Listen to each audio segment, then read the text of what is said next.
이번 한 주간엔 시편 73편에서 109편까지의 말씀을 읽고 계실 겁니다.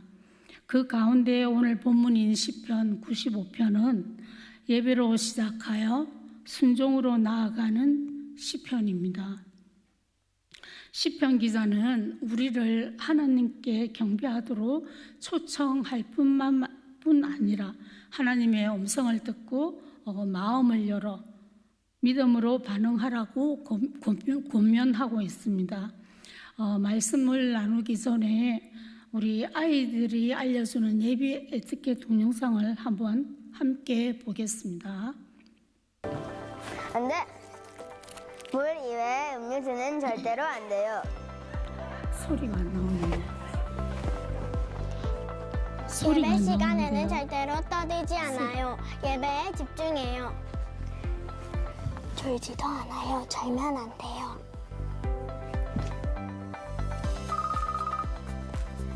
휴대폰은 미리미리 문 모드로 해주세요.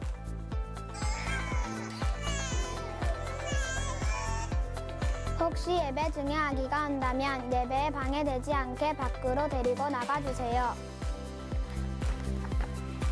예배가 끝난 후에는 주변 정리도 꼭 부탁드려요. 이쪽으로 가세요. 저쪽으로 가세요. 예배를 마치고 차를 가지고 나가실 때는 주차 안내로 섬기시는 분들의 안내를 잘 따라주세요. 주차장에서는 절대로 뛰면 안 소리가 돼요. 나와야 되는데 그래도 자막으로 보고 잘 보셨나요?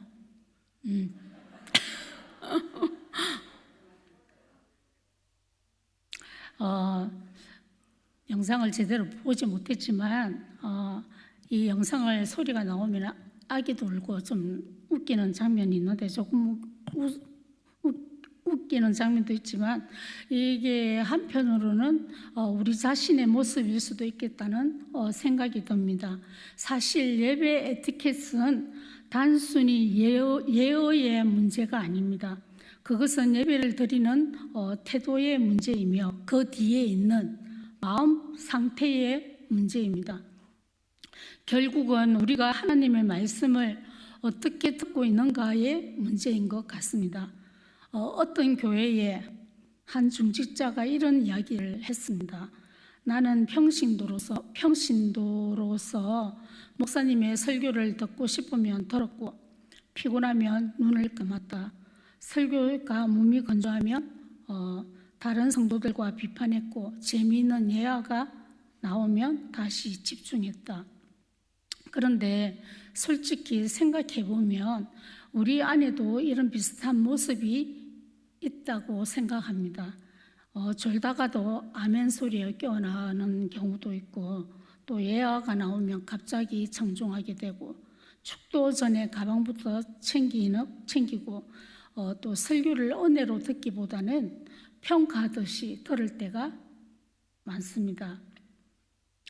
우리는 교회를 오래 다녔고 수없이 많은 설교를 들어왔습니다. 그런데 이상하게도 설교를 잘 듣는 법에 대해서는 깊이 배우지 못했던 것 같습니다. 어떤 마음으로 말씀을 들어야 하는지, 왜 듣는 일이 중요한지, 그리고 들은 말씀에 어떻게 반응해야 하는지에 대해서도 깊이 생각하지 못한 경우가 많습니다. 그래서 어느 날 교회 안에는 말씀 소비자는 많지만 말씀 순종자는 점점 줄어들고 있다는 참 이런 말들이 안타깝게도 나옵니다. 설교학에서는 설교를 잘 전하는 것도 참 중요하지만 설교를 잘 듣는 것도 매우 중요하다고 이야기합니다. 왜냐하면 하나님께서는 우리가 설교를 평가하라고 예배의 자리로 부르신 것이 아니라 말씀을 통해 우리를 변화시키기 위해서 부르셨기 때문입니다. 그렇다면 여기서 중요한 질문이 생깁니다. 우리는 왜 그렇게 많은 말씀을 듣고도 삶이 쉽게 변하지 않을까요? 왜 예배를 드리고 설교를 들으면서도 영혼은 여전히 광야처럼 메말라 있을까요? 먼저 우리는 우리 신앙의 근본 원인이 무엇인지 살펴보아야 합니다. 우리가 몸이 아프면 병원에 갑니다.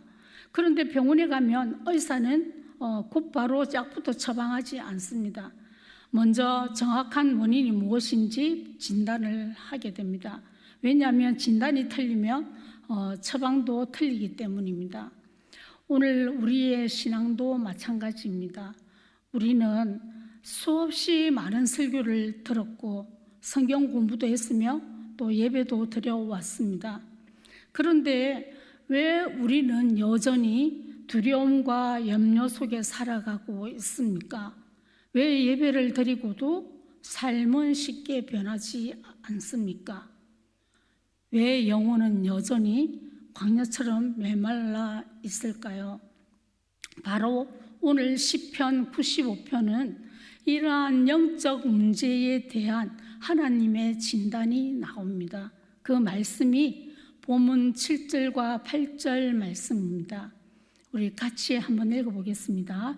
시작. 오늘 우리는 그가 기르시는 백성이며 그의 손이 돌보시는 양이기 때문이라. 너희가 오늘 그의 음성을 듣거든 또 광야의 마사에서 지냈던 날과 같이 너희 마음을 완벽하게 하지 말지어다. 아멘. 이 말씀을 이번에는 새한글 성경으로 한번 읽어보겠습니다. 시작.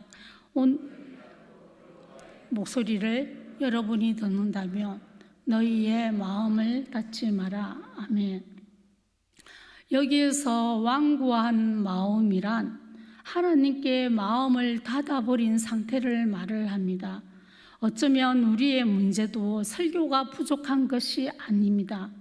말씀을 듣지 못했어가 아니라 들은 말씀 앞에서 우리의 마음이 점점 완고해지고 있기 때문인지도 모릅니다.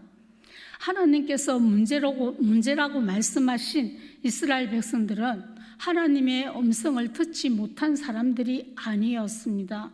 오히려 그들은 하나님의 말씀과 능력을 누구보다도 많이 들었고 경험했던 사람들이었습니다. 그들은 홍해가 갈라지는 것을 보았고 하늘에서 내려온 만나를 먹었으며 반석에서 물이 나오는 것도 눈으로 직접 보고 경험을 했습니다. 다시 말하면 그들은 하나님의 말씀을 귀로만 들은 사람들이 아니라 삶 속에서 직접 체험했던 사람들이었습니다. 그런데도 그들은 끝내 안식에 들어가지 못하고 광야에 머물렀습니다.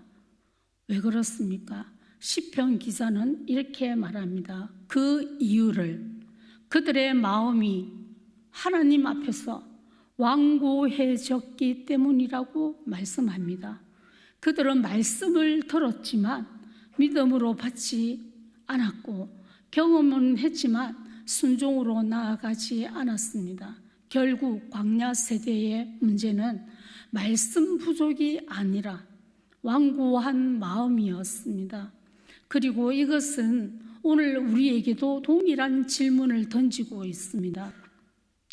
왜 사람은 말씀을 듣고도 광야에 머무는가? 왜 예배를 드리고도 안식을 누리지 못하는가? 바로 이 질문에 대한 답을 시편 95편은 우리에게 이렇게 말씀하고 있습니다. 그러므로 오늘 우리는 시편 95편 말씀을 통해 왜 사람들이 말씀을 듣고도 여전히 광야에 머무르게 되는지, 그리고 하나님께서 원하시는 참된 들음과 순종이 무엇인지를 함께 살펴보려고 합니다.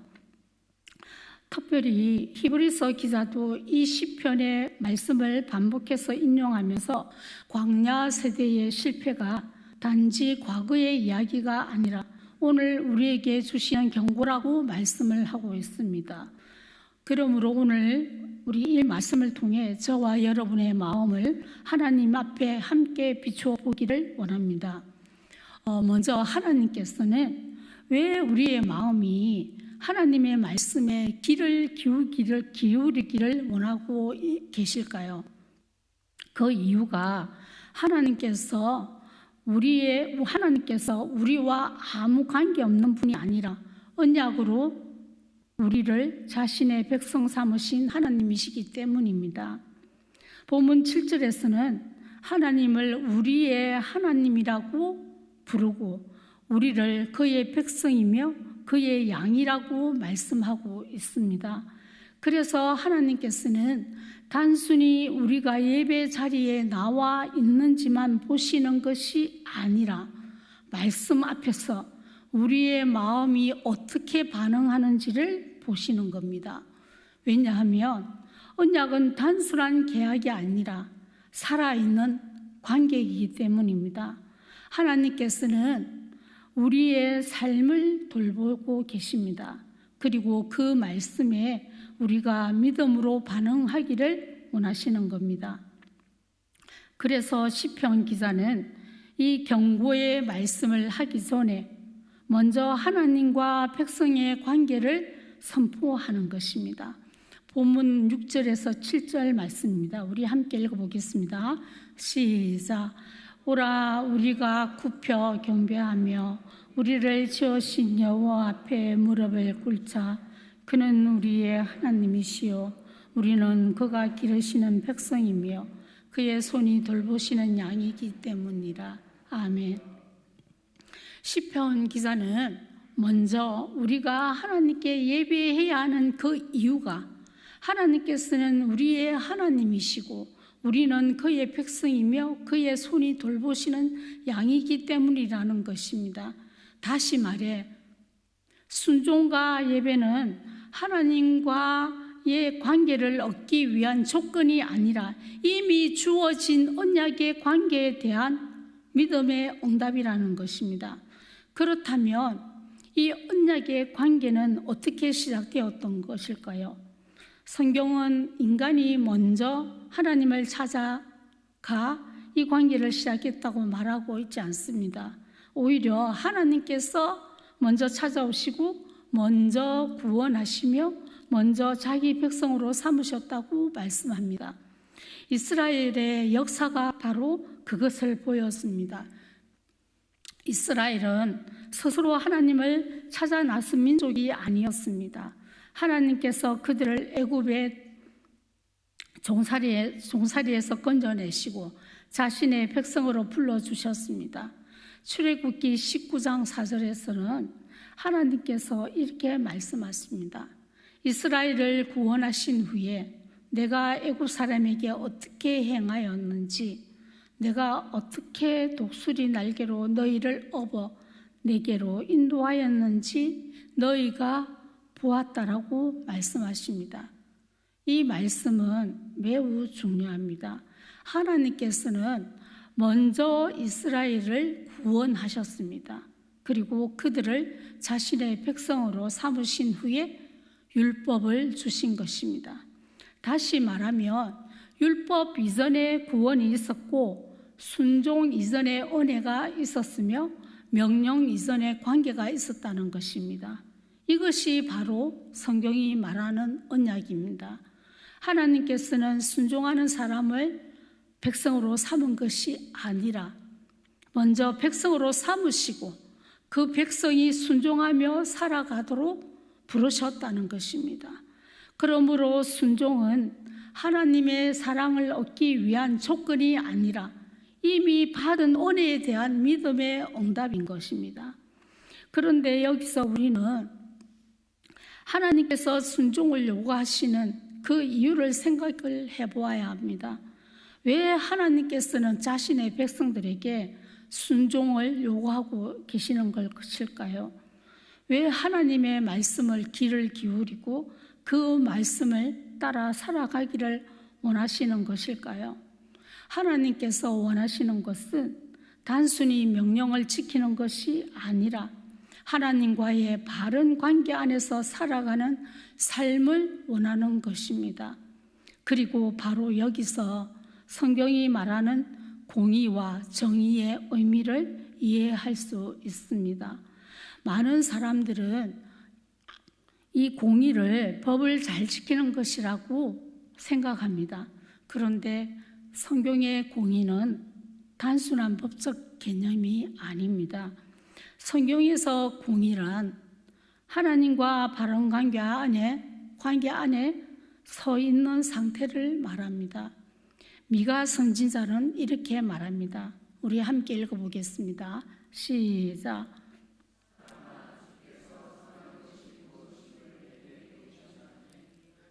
그래서 내게 구하시는 것은 오직 공의를 행하며 인자를 사랑하며 아멘. 여기서 우리는 공의가 단순한 도덕적인 행동이 아니라 하나님과 함께 행하는 삶과 연결되어 있음을 볼 수 있습니다. 즉 하나님을 신뢰하고 하나님의 말씀에 순종하며 하나님의 뜻 안에서 살아가는 삶이 곧 공의로운 삶이라고 합니다. 그렇다면 정의는 무엇일까요? 정의는 하나님과의 바른 관계가 깨어졌을 때 그 관계를 다시 회복시키는 하나님의 역사입니다. 하나님과의 관계가 무너지고 죄로 인해 삶의 질서가 깨어졌을 때 하나님께서는 그것을 그대로 두지 않으신다는 것입니다. 말씀으로 책망하시고 또 돌이키게 하시고 다시 하나님께로 돌아오도록 부르신다는 것입니다.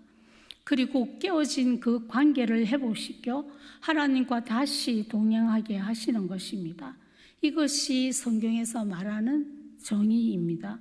그래서 공의와 정의는 서로 분리될 수가 없고 공의는 하나님과 바른 관계 안에 살아가는 것이고 정의는 그 관계가 무너졌을 때 하나님께서 다시 회복시키시는 은혜의 역사입니다. 그런데 이러한 공의와 정의의 원리는 구약 전체를 통해서 반복해서 나타나고 있습니다. 신명기 10장 12절에서 13절에서도 같은 진리를 보여주고 있는데 우리 같이 한번 읽어보겠습니다. 시작. 이스라엘아, 내 하나님 여호와께서 내게 요구하시는 것이 무엇이냐? 곧 내 하나님 여호와를 경외하여 그의 모든 도를 행하고 그를 사랑하며 마음을 다하고 뜻을 다하여 내 하나님 여호와를 섬기고 내가 오늘 내 행복을 위하여 내게 명하는 여호와의 명령과 규례를 지킬 것이 아니냐. 아멘. 이 말씀을 보면 하나님께서 가장 먼저 요구하시는 것은 단순한 순종의 행위가 아니라 하나님을 경외하는 것, 하나님을 사랑하는 것, 하나님의 길을 따라 행하는 것이라고 합니다. 그리고 바로 그 관계 안에서 하나님의 명령을 지키게 되는 것입니다. 다시 말해 하나님께서는 규칙을 잘 지키는 사람을 원하시는 것이 아니라 하나님을 사랑하고 신뢰하며 동행하는 백성을 원하시는 것입니다. 결국 성경의 신앙은 의무에서 시작되는 것이 아닙니다. 하나님께서는 먼저 우리를 사랑하시고 자기 백성으로 삼으셨기에 우리는 그 말씀에 순종하는 것입니다. 이것이 바로 언약의 원리입니다. 그리고 하나님께서는 언약을 맺으신 후에 침묵하지 않으신다는 것입니다. 자신의 백성에게 계속 말씀하시며 그 말씀으로 생명과 안식의 길로 인도하신다는 것입니다. 그래서 시편 기자도 하나님과 백성의 언약의 관계를 선포한 직후에 곧 바로 하나님의 음성으로 우리를 이끌어 가는 것입니다. 그런데 여기서 시편 기자가 강조하는 것은 단순히 듣는 행위 자체가 아니라 특별히 오늘이라는 단어를 강조하고 있습니다. 왜 하나님께서는 언젠가가 아니라 오늘이라고 말씀하고 계실까요? 그것은 하나님의 말씀이 언제나 현재형으로 다가오기 때문인 것입니다. 하나님께서는 과거에만 말씀하셨던 분이 아니라 오늘도 살아계셔서 말씀하시는 하나님이시기 때문입니다. 그래서 오늘은 단순한 시간 표현이 아니라 하나님의 은혜가 임하는 시간이며 믿음으로 응답해야 하는 결단의 순간인 것입니다. 히브리서 기자도 이 말씀을 인용하면서 오늘 너희가 그의 음성을 듣거든. 오늘 장건수 권사님께서 기도하실 때 하나님의 음성을 듣게 해달라고 기도하셨잖아요. 그의 음성을 듣거든 너의 마음을 완고하게 하지 말아라고 권면하고 있습니다. 그런 이 말씀을 광야 세대만을 향한 과거의 말씀으로 보지를 않고 오늘 교회를 향해 주시는 하나님의 살아있는 음성으로 이해했습니다. 그렇다면 왜 사람은 하나님의 말씀을 듣고도 여전히 광야에 머무르게 되는 것일까요? 왜 말씀을 듣고도 안식에 들어가지 못하는 것일까요? 본문 8절은 그 이유를 분명하게 말씀하고 있습니다. 너희 마음을 완고하게 하지 말라는 말씀입니다. 여기서 완고함은 단순히 고집이 세다는 뜻이 아닙니다. 하나님의 말씀보다 자기 생각을 더 믿고 하나님의 약속보다 현실을 더 신뢰하는 상태를 말합니다. 시편 기자는 그 예로 머리바와 마사를 언급합니다. 이스라엘 백성은 하나님의 능력을 경험하지 못한 사람들이 아니었습니다. 그들은 홍해가 갈라지는 것을 보았고 하늘에서 만나가 내리는 것을 경험했고 또 반석에서 물이 나오는 것도 아까 보았다고 했습니다. 그런데도 그들은 여호와께서 지금 우리 가운데 여호와께서 계신가 안 계신가 라고 불평하며 원망하며 말했던 것입니다. 문제는 경험의 부족이 아니라 신뢰의 부족이었던 것입니다. 제 발음이 좀 이상하죠. 신뢰의 부족이었던 것입니다. 그들은 하나님의 말씀보다도 현실을 더 크게 보았고 하나님의 약속보다도 자기 계산을 더 믿었습니다. 결국 완고함의 본질은 하나님보다도 자기 자신을 더 신뢰하는 데 있었다는 것입니다. 사랑하는 성도 여러분, 오늘 우리도 다르지 않습니다. 우리는 하나님을 믿는다고 고백을 하지만 그러나 정작 중요한 순간에는 하나님의 말씀보다도 내 경험을 더 신뢰하고 하나님의 약속보다도 내 판단을 더 의지할 때가 있습니다. 정말 하나님께서 일하실까? 정말 이 길이 맞을까? 내 생각에는 아닌 것 같은데 라고 생각할 때에 바로 그때에 완고함이 내 속에 들어오는 것입니다. 완고함은 말씀을 전혀 듣지 않는 상태가 아니라는 것입니다. 말씀을 들으면서도 끝까지 자기 생각을 붙드는 그 자체가 상태를 말을 하는 것입니다. 그래서 하나님께서는 오늘도 우리에게 너희 마음을 완고하게 하지 말라고 하시는 것입니다. 그런데 우리는 여기서 한 가지 사실을 인정해야 합니다. 우리는 우리의 힘만으로는 이 완고한 마음을 바꿀 수가 없다는 것입니다. 바로 그렇기 때문에 우리는 성령의 도우심이 필요한 것입니다. 사랑하는 성도 여러분, 우리는 올해 계속해서 금요일마다 성령의 충만함과 능력을 위해서 기도하고 있습니다. 그런데 오늘 말씀은 우리에게 한 가지 중요한 질문을 던지고 있습니다. 과연 우리의 마음은 성령의 역사가 일어날 성령의 역사를 받을 준비가 되어 있는가입니다. 바로 이 질문에 대해 하나님께서는 에스겔 36장에서 놀라운 약속을 주고 있습니다. 여기서 우리가 주목해야 할 사실이 있는데 그것은 하나님께서 먼저 굳은 마음을 제거하라고 합니다. 굳은 마음이 완고한 마음입니다. 그 마음을 제거하시고 난 다음에 그 다음에 성령을 부어주신다고 말씀하십니다. 하나님께서는 이 완고한 마음을 그대로 두신 채 성령의 능력만을 부어주지 않으신다는 것입니다. 먼저 마음을 새롭게 하시고 그 위에 성령의 은혜와 능력을 부어주신다는 것입니다. 그래서 성령 충만의 가장 깊은 증거는 단순한 감정적인 그 예배 드릴 때 그 순간만의 뜨거움이 아닙니다. 특별한 체험이 아니라 말씀 앞에 다시 반응하기 시작해야 한다는 것입니다.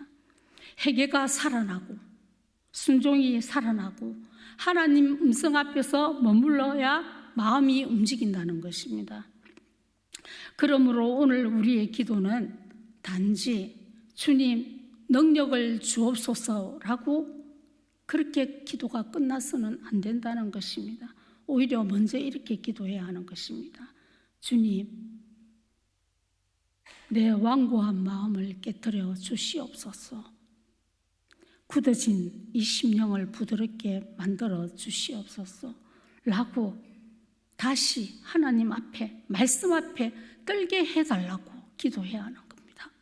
그때 하나님께서는 준비된 그 마음 위에 성령의 은혜와 능력을 부어주실 것입니다. 바로 이것이 히브리서 기자가 광야 세대의 실패를 통해 우리에게 가르쳐주고 있는 교훈입니다.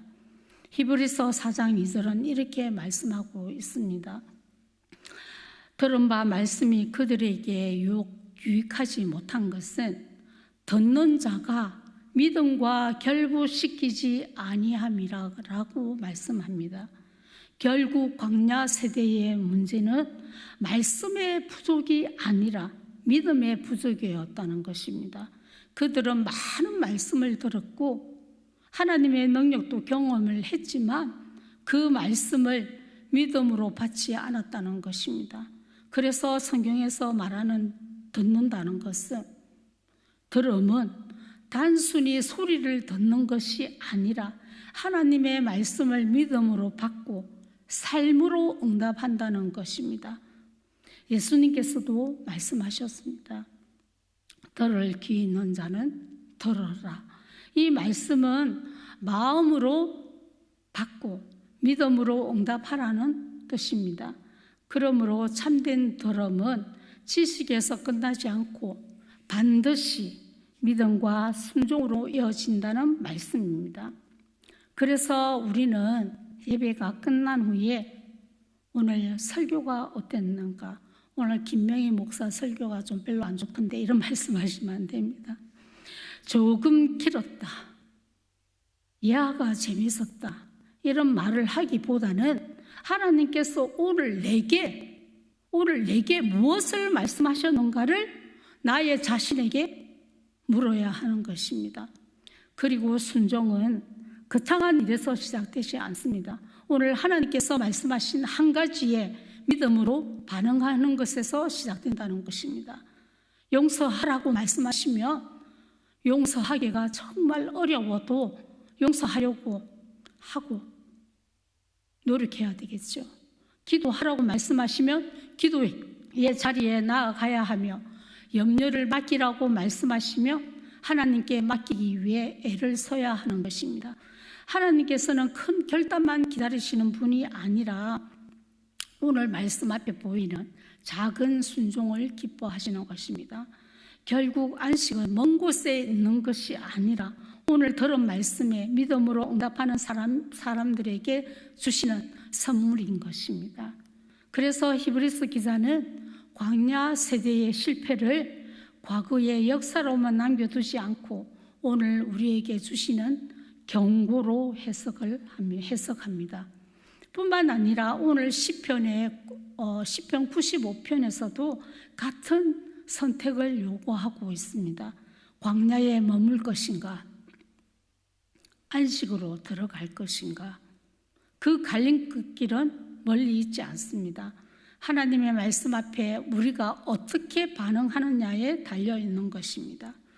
그런데 우리가 한 가지 기억해야 할 것이 또 있습니다.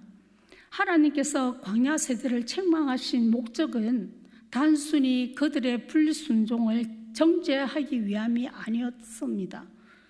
하나님께서 그들의 불순종을 정죄하기 위해서 그렇게 말씀하신 것이 아니었다는 것입니다. 하나님께서 지금 원하고 계시는 것은 그들을 안식으로 인도하시기 위해서인 것입니다. 그래서 시편 95편은 마지막에서 하나님께서 정말 탄식하듯이 말씀하고 계시는 겁니다. 그들은 내 안식에 들어오지 못하리라고 이렇게 말씀하시는 것입니다. 이 말씀 속에는 단순한 심판의 선언만 있는 것이 아니라 자기 백성이 안식에 들어오기를 원하셨던 하나님의 그 안타까운 마음이 담겨 있는 것입니다. 하나님께서 준비하신 것은 광야가 아니라 안식입니다. 하나님께서 약속하신 가나안은 단순한 땅이 아니라 하나님과 함께 누리는 생명과 평안과 쉼이었습니다. 그러나 광야 세대는 하나님의 말씀보다 현실을 더 신뢰함으로 그 안식을 눈앞에 두고도 못 들어갔습니다. 하지만 하나님의 안식의 약속은 광야 세대와 함께 끝나지 않았습니다. 히브리서 기자는 하나님의 안식이 오늘도 여전히 우리 앞에 열려 있다고 말씀합니다. 그러므로 시편 95편은 단순한 경고의 말씀이 아니라 광야에 머물지 말고 내가 준비한 안식으로 돌아오라고 하시는 하나님의 초청의 말씀인 것입니다. 사랑하는 성도 여러분, 하나님께서는 내일 그의 음성을 듣거든 이라고 말씀하지 않으시고 오늘 너희가 그의 음성을 듣거든 이라고 말씀하셨습니다. 왜냐하면 하나님의 말씀은 아까도 말씀드렸듯이 언제나 현재형이며 하나님의 초청도 지금 바로 이 순간 오늘입니다. 그러나 우리는 여기서도 또 한 가지 또 중요한 사실을 기억했으면 좋겠습니다. 하나님께서 안식으로 초청하신다고 해서 우리의 힘만으로 그 안식에 들어갈 수 있는 것은 아닙니다. 우리 역시 광야 세대처럼 연약하며 또 때로는 두려워하고 또 때로는 마음이 완고해집니다. 그래서 하나님께서는 예수 그리스도를 보내주셨습니다. 히브리서는 예수 그리스도를 통해서 참된 안식의 길이 열려 있다고 말씀하십니다. 예수님은 광야 세대처럼 불순종하신 분이 아니라 끝까지 하나님 아버지의 뜻에 순종하신 분이십니다. 그러므로 우리는 자신의 의와 노력으로 안식에 들어가는 사람들이 아닙니다. 우리를 위해 순종하신 우리 예수 그리스도를 믿음으로 하나님의 안식에 들어가는 사람들입니다. 그러므로 오늘도 우리를 부르시는 하나님의 음성 앞에 마음을 열고 믿음으로 응답하시기를 바랍니다. 완고한 마음을 내려놓고 하나님의 말씀을 믿음으로 받으십시오. 그리고 우리를 위해 순종하신 예수 그리스도를 믿음으로 의지하며 하나님께서 예비하신 그 안식과 은혜를 누리는 저와 여러분이 되시기를 주님의 이름으로 축원합니다. 아멘.